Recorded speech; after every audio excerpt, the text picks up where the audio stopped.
BJP MP Tejaswi సూర్య వ్యాఖ్యలు తెలంగాణ ఆత్మగౌరవం దెబ్బతీసే విధంగా ఉన్నాయని మాజీ మంత్రి హరీష్ రావు అన్నారు. ఈ నెల 20న జగిత్యాల నిర్వహించే కేసీఆర్ ప్రజా ఆశీర్వాద సభ ఏర్పాట్లు కేటీఆర్తో కలిసి పరిశీలించారు. ఈ సందర్భంగా తేజస్వి సూర్యపై ఫైర్ అయ్యారు. మరోవైపు బడేబాయ్ చోటేబాయ్ బంధం మరోసారి బయటపడిందన్నారు. మహిళా బిల్లు విషయంలో కాంగ్రెస్ బీజేపీ నాటకమాడాయని విమర్శించారు. రాబోయే రోజుల్లో బీఆర్ఎస్ ప్రభుత్వం రాబోతుందని దానికి నిదర్శనం బీఆర్ఎస్లో జీవన్ రెడ్డి చేరికని స్పష్టం చేశారు. విలువలతో కూడా రాజకీయం చేసిన వ్యక్తి జీవన్ రెడ్డి అని కొనియాడారు. జీవన్ రెడ్డి గారి చేరిక సందర్భంగా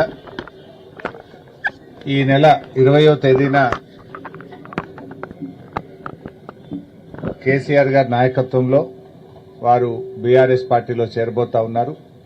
ఆ సందర్భంగా సభ ఏర్పాట్లు పరిశీలించడానికి గౌరవనీయులు పార్టీ కార్యనిర్వాహక అధ్యక్షులు కేటీఆర్ గారు, అదేవిధంగా పార్టీ సీనియర్ నాయకులు అందరూ కలిసి ఈ సభ ఏర్పాట్లను పరిశీలించడానికి రావడం జరిగింది.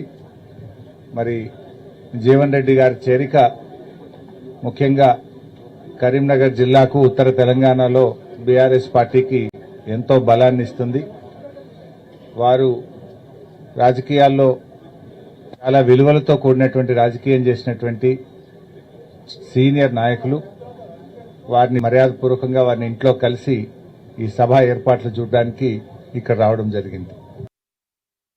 తేజస్వి సూర్య మాట్లాడిన మాటలు చూస్తూ ఉంటే తెలంగాణ గుండెలు రగిలిపోతా ఉన్నాయి.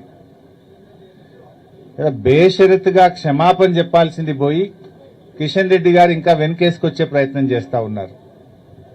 తెలంగాణ రాష్ట్ర ఏర్పాటును ఇండియా పాకిస్తాన్తో పోల్చడం, దేశ విభజనతో పోల్చడం అంటే 4 కోట్ల ప్రజల ఆత్మగౌరవాన్ని దెబ్బతీయడం. డాక్టర్ బాబాసాహెబ్ అంబేద్కర్ గారు రాసినటువంటి రాజ్యాంగంలోని ఆర్టికల్ 3 ప్రకారంగా తెలంగాణ రాష్ట్రం ఏర్పడ్డది. కానీ తేజస్వి సూర్య గారు ఇదేదో పాకిస్తాన్ భారతదేశ విభజన జరిగిందనే విధంగా దాన్ని మాట్లాడడం అంటే అమరుల త్యాగాలను, తెలంగాణ ప్రజల పోరాటాన్ని చిన్నచూపు చూడటం. అంటే కనీస అవగాహన లేకుండా తెలంగాణ మీద విషం జిమ్మేటువంటి ప్రయత్నం, తెలంగాణ ఉద్యమం మీద, తెలంగాణ ప్రజల మీద, తెలంగాణ రాష్ట్రం మీద ఒక విషం జిమ్మేటువంటి ప్రయత్నం చేస్తా ఉన్నారు. ఒక ఎంపీ తప్పు మాట్లాడితే వెంటనే ఆ పార్టీ నాయకత్వం గాని, రాష్ట్ర నాయకత్వం గాని నువ్వు తప్పు మాట్లాడినావని బేషరతుగా క్షమాపణ చెప్పించాలి. లోక్సభ సీట్ల పెంపు విషయంలో హైబ్రిడ్ విధానం అని చెప్పి ఒక విధానం తెచ్చిండు.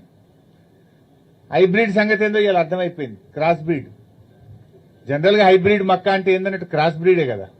క్రాస్ బ్రీడ్ చేస్తే హైబ్రిడ్ మక్క వస్తుంది, విత్తనం ఏదైనా. ఈ హైబ్రిడ్ సంగతి అంటే క్రాస్ బ్రీడ్ అని అర్థమవుతుంది. రేవంత్ రెడ్డి నిన్ననేమో పార్లమెంట్ లో బీజేపీ కాంగ్రెస్ లు కొట్లాడుకున్నట్టు చూసినాం మనం. మహిళా బిల్లు విషయంలో ఇద్దరు కలిసి మహిళలకు తీరని ద్రోహం చేసిండ్రు.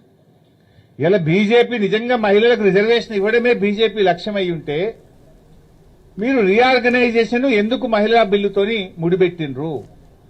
అవసరం లేదు కదా.